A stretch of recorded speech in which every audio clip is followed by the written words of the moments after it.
Liga Inggris belumlah dimulai, tapi genderang perang transfer kini telah ditabuh. Dua seteru teratas musim ini, Liverpool dan City, sudah memulai peperangan itu dengan mendatangkan seorang striker murni yang sudah lama ia tidak miliki. Hadirnya Nunes dan Haaland menandai babak awal pertarungan sengit kedua tim. Tak dipungkiri dua klub itulah yang sekarang terdepan dan bukan tidak mungkin musim depan juga keduanya masih menguasai liga. Faktor Klopp dan Pep yang masih bertahan serta banyaknya perubahan yang akan mereka lakukan akan menjadi semakin menarik. Buat Liverpool yang gagal menjadi kampiun musim lalu, mendengar rivalnya City mendatangkan Haaland seakan tak terima.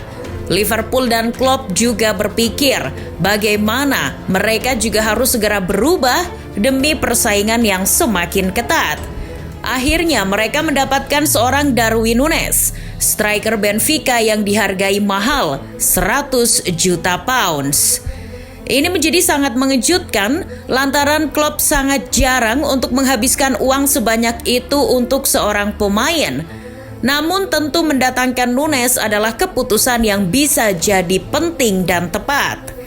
Kehadiran Nunes akan menjadi jawaban setelah sekian lama Liverpool bermain tanpa menggunakan striker murni. Dengan kemungkinan hengkangnya Mane dan Origi, Nunes bisa menambal kedalaman pos striker.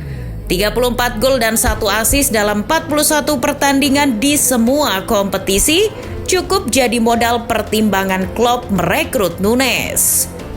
Gaya permainannya sebagai the real striker seakan bak nostalgia Klopp ketika memegang Lewandowski di Dortmund. Meskipun secara permainan, Nunes berbeda jauh dengan Lewy.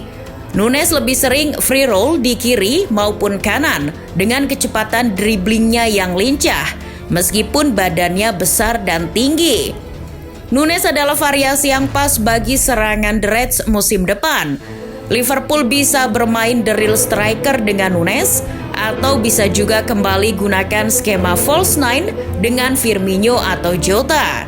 Namun, apakah kehadiran Nunes saja cukup untuk kembali mengarungi kompetisi yang padat musim depan? Kedalaman skuad adalah kunci sukses Liverpool musim depan. Jadi, pos-pos lain pun juga harus dibenahi The Reds. Tidak hanya striker, bek sayap pelapis serta gelandang siap pakai sebagai rotasi juga masih dibutuhkan pasukan Klopp. Ketika sudah berbicara panjang lebar tentang efek kehadiran Nunes di Liverpool, kini efek kedatangan Haaland di City akan seperti apa? City yang menjadi kampiun Liga musim ini pun tak puas diri dengan merombak cara bermainnya dengan menggunakan striker number 9 bernama Erling Haaland. Didatangkan dari Dortmund dengan mahar 70 juta pounds, City berharap Haaland menjadi jawaban bagi pencarian striker haus gol yang tepat. Kehebatan Haaland selama di Dortmund tak usah diragukan lagi. 29 gol, 8 assist dari 30 pertandingannya musim ini cukup untuk Pep menggaransi kemampuan dirinya. Namun, Pep harus tahu, itu untuk ukuran Bundesliga, bukan Liga Inggris. Sama seperti Nunes yang belum sama sekali terbukti di liga seketat Liga Inggris. Bisa jadi keduanya sama-sama susah untuk adaptasi di awal kompetisi. Untuk kasus Haaland, banyak juga orang yang meragukan di mana ia di Dortmund lebih sering menggunakan sistem permainan yang cenderung menunggu dan menciptakan counter. Berbeda dengan sistem permainan Pep yang lebih menggunakan sistem penguasaan bola dan mengurung lawan. Yang itu dibutuhkan kejeniusan menciptakan ruang maupun mengisi ruang dengan baik. Haaland mau tidak mau harus beradaptasi dengan sistem itu. Skill Haaland ini selain jago dalam duel udara juga dari bola pendek.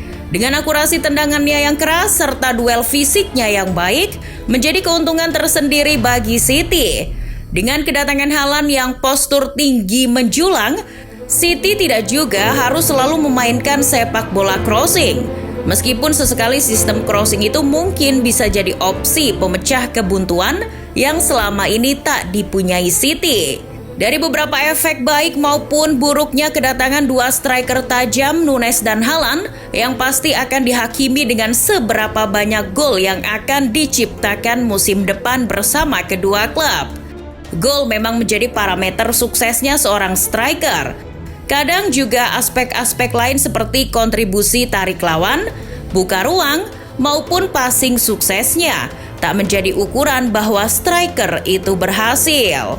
Namun, bagaimanapun kedua striker itu telah didatangkan mahal oleh kedua klub. Tuntutan sukses pun akan semakin besar pula. Berkaca dari penampilan keduanya di klub sebelumnya dapat menjadi pijakan seberapa jauh mereka akan sukses di Liga Inggris. Nunes yang katanya hanya akan menjadi Andy Carroll jilid 2 di Liverpool, belum tentu juga. Bisa jadi dengan sentuhan Klopp ia akan mulus beradaptasi dengan sistem permainan Liverpool. Begitupun Haaland yang katanya hanya akan menjadi bahan rotasi Pep maupun Grealish jilid 2. Bukan tidak mungkin dia akan cepat beradaptasi dengan sistem permainan Pep dan cetak banyak gol seperti Aguero. Sekali lagi semuanya belum terbukti. Tapi untuk mengukur keduanya dengan variabel gaya bermain dan sistem yang diterapkan kedua pelatih, kedua pemain punya peluang besar untuk sukses di musim pertamanya. Dan yang terpenting dari semua ini adalah tajuk Nunes versus Haaland ini jadi modal berharga bagi Liga Inggris musim depan. Ketika cerita Liga Inggris dengan nostalgianya Ronaldo ke MU sudah, Chelsea yang terpuruk tiba-tiba menjadi juara Eropa sudah. Persaingan ketat Liverpool dan City hingga detik-detik terakhir pun sudah. Kini giliran dua penyerang baru yang datang ke Inggris menjadi bahan jualan baru Liga Inggris musim depan. Kini tak hanya Pep versus Klopp, namun Nunes versus Haaland pun juga pasti terpampang di headline media jelang keduanya bentrok. Tak heran jika Liga Inggris sekarang adalah jadi liga paling top nomor 1 di dunia. Selain persaingannya ketat, para bintang dan pelatih hebat pun berkumpul di sini. Dan tiap musimnya tak kekurangan bahan untuk dijual. Duel Nunes versus Haaland bagaimanapun hanya jadi salah satu komoditi panas persaingan sengit Liga Inggris musim depan. Di samping hal yang menarik lainnya yang patut untuk ditunggu, seperti Chelsea dengan pemilik barunya, Spurs dengan perombakan Conte, Arsenal dengan kepasrahannya, maupun MU dengan pelatih barunya.